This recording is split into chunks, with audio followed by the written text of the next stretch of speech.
आजकल जैसे हम जानते हैं कि आप मार्केट में ब्लू कट लेंसेज अवेलेबल हैं एंड काफ़ी ट्रेंडिंग हैं। तो इनका क्या होता है, बेसिकली हमारी जो स्क्रीन वर्क रहता है, आज हम देखते हैं बहुत सारी चीज़ें हैं एंड बहुत सारा हमारे जो लोग हैं वो उनका स्क्रीन टाइम बहुत ज़्यादा रहता है मोबाइल पे, टीवी पे, लैपटॉप पे। तो उनसे जो लाइट निकलती है, this light can be harmful for the cornea, for the eyes. हम लोग हमेशा बोलते हैं कि आप जब भी वर्क कर रहे हो 20 मिनट्स के बाद थोड़ा ब्रेक ले लें।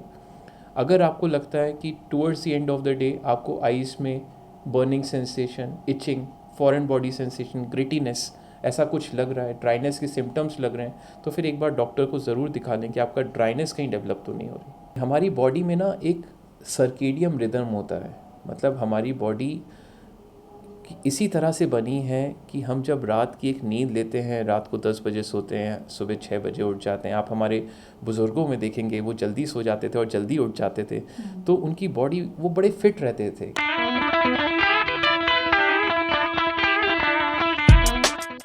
हेलो गाइस, जैसा कि आपको पता है कि हमने एक नया सेगमेंट शुरू किया है, यूथ एंड हेल्थ, जिससे हम यूथ के हेल्थ इश्यू से रिलेटेड आपसे बात करेंगे और आपको प्रॉपर गाइडेंस देंगे।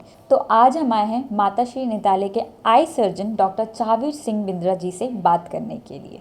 लेकिन उससे पहले आप मेरे चैनल को सब्सक्राइब, मेरी वीडियोज़ को लाइक, शेयर और बेल आइकन प्रेस ज़रूर कीजिएगा, क्योंकि जब भी होगी मेरे कैटलेस टॉक में विभाग बब्बक तो आपके फ़ोन में होगी दस्तक। Hello sir. हेलो, नमस्कार। Sir, first of all, thank you so much for your time. With your due permission, can I start? Definitely yes, please. Sir, जो एक ऑप्टिशियन नंबर देता है और जो डॉक्टर नंबर देता है तो चश्मे का, तो उसमें कुछ डिफरेंस होता है? क्योंकि यूजुअली वहाँ पे ऑप्टिशियन टेस्ट फ्री करते हैं और उनका रीजनेबल रेट्स भी होते हैं, तो क्या डिफरेंस होता है इसमें? सी, कभी भी हम एक बात करते हैं तो मोस्टली हम जो देखते हैं कि ऑप्टोमेट्रिस्ट जो नंबर निकालते हैं वो एक मशीन की जो रीडिंग आती है, जिसको हम ऑटो रिफ्रैक्टोमीटर बोलते हैं, और वही रीडिंग वो लोग लिख देते हैं। बट हमेशा ये रीडिंग सही नंबर हो ये ज़रूरी नहीं होता। यहाँ पर वो नंबर जब हम प्रॉपर वे में पेशेंट को पहना के देखते हैं कि उससे वो कंफर्टेबल है कि नहीं है, उससे अगर विज़न हमारी 100% आ रही है कि नहीं आ रही है, और अगर नहीं आ रही है तो उसके पीछे क्या रीज़न है उसका, वो हम पूरी जांच के बाद ही पेशेंट को एक फ़ाइनल नंबर देते हैं। तो कभी भी कोई डॉक्टर जब वो प्रिस्क्राइब करता है तो वो इन सारी चीज़ों का ध्यान रखता है कि कोई गलत नंबर हम पेशेंट को ना दे दें। ब्लू लाइट का आँखों में क्या असर होता है, मतलब कैसे बचा जा सकता है इससे? राइट, आजकल जैसे हम जानते हैं कि आप मार्केट में ब्लू कट लेंसेज अवेलेबल हैं एंड काफ़ी ट्रेंडिंग हैं। तो इनका क्या होता है, बेसिकली हमारी जो स्क्रीन वर्क रहता है, आज हम देखते हैं बहुत सारी चीज़ें हैं एंड बहुत सारा हमारे जो लोग हैं वो उनका स्क्रीन टाइम बहुत ज़्यादा रहता है मोबाइल पे, टीवी पे, लैपटॉप पे। तो उनसे जो लाइट निकलती है, this light can be harmful for the cornea, for the eyes. और इस लाइट में जो यूवी रेज़ होती हैं या जो लोअर स्पेक्ट्रम की रेज़ होती हैं, ये ज़्यादा डैमेजिंग होती हैं। तो जब हम ब्लू स्पेक्ट्रम या उस रेज़ की फ्रीक्वेंसी ऑफ लाइट को हम ब्लॉक कर देते हैं, कट कर देते हैं, तो वो कॉर्निया को उतना डैमेज नहीं करती है। तो मेनली स्क्रीन टाइम कितना अपन यूज़ कर सकते हैं ताकि हार्मफुल ना हो आइज़ के लिए? सी, जब भी हम एक बात करते हैं कि अप्रोप्रिएट स्क्रीन टाइम किसी एक पेशेंट के लिए क्या होना चाहिए, तो हर एक के लिए थोड़ा सा अलग रहता है। आप देखेंगे किसी को ड्राइनेस ज़्यादा सीवियर होती है, तो उसके लिए 1 घंटा या 2 घंटा भी स्क्रीन में बैठना मुश्किल हो जाता है। आप कुछ और भी पेशेंट्स देखेंगे या कुछ और भी लोग होंगे जो बोलेंगे हम तो दिन भर या 10 से 12 घंटे भी स्क्रीन में बैठते हैं और हमें कोई परेशानी नहीं होती, क्योंकि उनके ग्लैंड्स अच्छे वर्क कर रहे हैं। सो एक अप्रोप्रिएट स्क्रीन टाइम जब हम एक बात करते हैं तो हम लोग हमेशा बोलते हैं कि आप जब भी वर्क कर रहे हो 20 मिनट्स के बाद थोड़ा ब्रेक ले लें। अगर आपको लगता है कि towards the end of the day आपको आइज़ में burning sensation, itching, foreign body sensation, grittiness ऐसा कुछ लग रहा है, ड्राइनेस के सिम्टम्स लग रहे हैं, तो फिर एक बार डॉक्टर को ज़रूर दिखा लें कि आपका ड्राइनेस कहीं डेवलप तो नहीं हो रही। सर, अभी देखा गया कि हर घर में एक बच्चा तो होता है जो चश्मे वाला होता है, तो ये क्या कोई जेनेटिक भी प्रॉब्लम है कि पेरेंट्स से होता है? नहीं, आजकल के युग में हम जो देख रहे हैं ना, एक मायोपिया का एपिडेमिक आ गया है।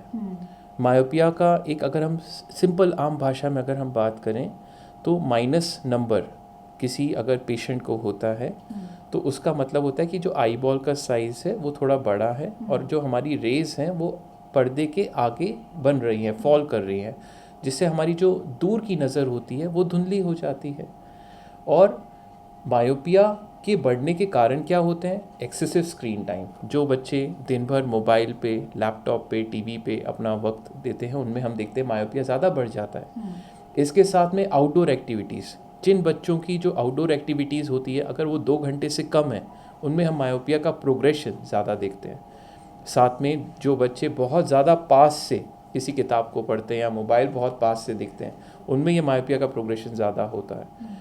इसके अलावा उन बच्चों में भी जो अपनी डाइट, अनबैलेंस डाइट लेते हैं, प्रॉपर खाने में जैसे हरी सब्जियां हो जाए, पीले फल हो जाए, ये सब नहीं सेवन करते, उनमें भी मायोपिया का प्रोग्रेशन ज़्यादा होता है। तो आजकल हम देखेंगे, हमने एक स्पेसिफिक क्लिनिक भी अपने सेंटर पे शुरू किया जिसको हम लोग मायोपिया क्लिनिक बोलते हैं, जिसमें जिन बच्चों में मायोपिया डेवलप हो रहा होता है उनका हम प्रॉपर एक प्रोग्रेशन देखते हैं। और आजकल बहुत सारी अपने पास ट्रीटमेंट ऑप्शंस भी अवेलेबल हैं जिससे इस नंबर को आगे बढ़ने से हम बचा सकें। राइट। सर, अभी का यूथ कॉन्टैक्ट लेंस ज़्यादा यूज़ कर रहा है, तो इसके क्या फ़ायदे और नुकसान? सी, कॉन्टैक्ट लेंस अगर हम किसी एक ओकेजन के लिए प्रेफर करना चाहते हैं तो डेफिनेटली कर सकते हैं। बट अगर हम बात करते हैं क्या हम रेगुलर वे में एक कॉन्टैक्ट लेंस यूज़ करना चाहिए, तो कॉन्टैक्ट लेंस क्या होता है, जब भी हम अपने आँख की काली पुतली के ऊपर लगाते हैं तो वो हमारी कॉर्निया का ऑक्सीजन सप्लाई को कम कर देता है।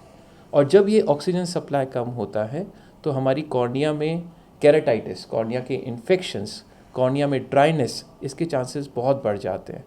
सो आप देखोगे जो बच्चे ज़्यादा कॉन्टैक्ट लेंसेज पहनते हैं या कॉन्टैक्ट लेंस पहन के सो जाते हैं, उनमें कॉर्निया के इन्फेक्शंस बहुत कॉमन होते हैं और इससे कभी कभी काली पुतली में ज़ख्म बन सकता है, काली पुतली गल सकती है। तो ये सारी चीज़ों का हमें ध्यान रखना बहुत ज़रूरी है। कॉन्टैक्ट लेंस तो पहन के सोना तो नहीं चाहिए? बिल्कुल नहीं, बिल्कुल नहीं। इवन कॉन्टैक्ट लेंसेज हम ज़रूर बोलते हैं कि जब भी आप कॉन्टैक्ट लेंस अगर आप यूज़ भी कर रहे हैं तो आप इन चीज़ों का ध्यान रखें कि आपके contact lens, disposable contact lenses जो होते हैं वो बेटर होते हैं, प्लस जो उसका सॉल्यूशन होता है उसमें आप ध्यान रखें कि कोई कॉन्टैमिनेशन ना हो जाए, वो सॉल्यूशन संक्रमित ना हो जाए। और प्लस लुब्रिकेटिंग आई ड्रॉप कि आगे ड्राइनेस ना बढ़े, उन आई ड्रॉप्स का सेवन ज़रूर करें, क्योंकि कॉन्टैक्ट लेंस यूज़र्स में ये सारी चीज़ें बहुत कॉमन होती हैं। सर, अगर रेगुलरली 2 आवर्स भी हम कॉन्टैक्ट लेंस यूज़ कर रहे हैं तो इट विल बी हार्मफुल और not? See, again it depends. Now अगर कोई पर्सन है वो अपना बहुत अच्छे से ध्यान रखता है, अपने कॉन्टैक्ट लेंस का बहुत अच्छे से ध्यान रखता है, तो वो डेफिनेटली यूज़ कर सकता है अगर उसको कोई प्रॉब्लम नहीं हो रही है।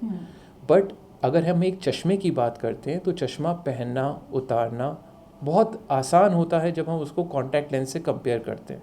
सो definitely it can be used for those people who are professionals, but regular use में या बच्चों के लिए अगर हम बात करें तो glasses are definitely a better option. Sir, आजकल लोग मतलब रात भर नहीं सोते हैं, तो इससे भी आंखों में कुछ इम्पैक्ट पड़ता है? जी डेफिनेटली। क्या कुछ होता लोग है, सुबह सोते हैं, कुछ लोग 3-4 बज जाते हैं, कभी कभी कोई जल्दी सो जाता है, पर इसमें आंखों में कुछ नहीं, हमारी बॉडी में ना एक सर्केडियम रिदम होता है। मतलब हमारी बॉडी इसी तरह से बनी है कि हम जब रात की एक नींद लेते हैं, रात को 10 बजे सोते हैं, सुबह 6 बजे उठ जाते हैं। आप हमारे बुज़ुर्गों में देखेंगे वो जल्दी सो जाते थे और जल्दी उठ जाते थे, तो उनकी बॉडी वो बड़े फिट रहते थे क्योंकि हमारी बॉडी उस तरह से अडेप्टेड है। अगर हम लोग रात भर जगते हैं और सुबह सोते हैं तो हमारी बॉडी का पूरा सर्केडियम रिदम पूरा डिसबैलेंस हो जाता है। हमारे जो पिगमेंट्स होते हैं, हमारे जो हार्मोन्स होते हैं, उसमें चेंजेस आने लगते हैं।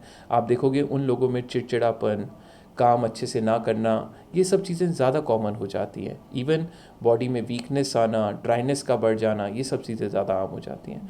तो मेरी सबसे यही रहेगा कि आप अपना एक स्केड्यूल बनाएं, उस स्केड्यूल को फॉलो करें and proper 8 hours of sleep ज़रूर फॉलो करें। That will be beneficial for all. Sir, जैसे बीपी शुगर हम चेकअप कराते रहते हैं अपना, तो हमें आई चेकअप भी कराना चाहिए रेगुलरली? बिल्कुल कराना चाहिए, और ख़ासकर उन लोगों में जो डायबिटिक्स हैं या हाइपरटेंसिव्स हैं, उनमें आँखों में डायबिटीज़ या ब्लड प्रेशर के कारण रेटिनोपैथी, मतलब खून के धब्बे आ जाना या चर्बी के निशान आ जाना बहुत कॉमन होता है। हर एक डायबिटिक को अपने आँखों के पर्दे की जांच हर 3 से 6 महीने में एक बार करानी चाहिए, और हर हाइपरटेंसिव को भी अपने पर्दे की जांच करानी चाहिए कि ब्लड प्रेशर के कारण उनके पर्दों पे कोई सूजन तो नहीं आ रही। 40 साल के बाद इवन एक रेगुलर आई चेकअप भी ज़रूरी होता है कि हमें आँखों में नंबर तो नहीं बढ़ रहा, हमें कांचिया बिंद तो नहीं बन रहा, हमारी आँखों में मोतिया बिंद तो नहीं बन रहा। तो एक बार एवरी 6 मंथली और 1 ईयरली टेस्टिंग अगर हम कराते हैं तो हम आँखों को अच्छा रख सकते हैं।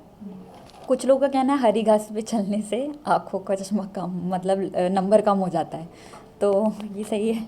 नहीं नहीं, ये एक अपन कहते हैं ना, बहुत सारी भ्रांतियाँ चली आ रही हैं और ये उनमें से एक है कि अगर हम हरी ग्रास में चलेंगे, नंगे पैर चलेंगे, तो हमारी आँखों की ज्योति अच्छी हो जाएगी।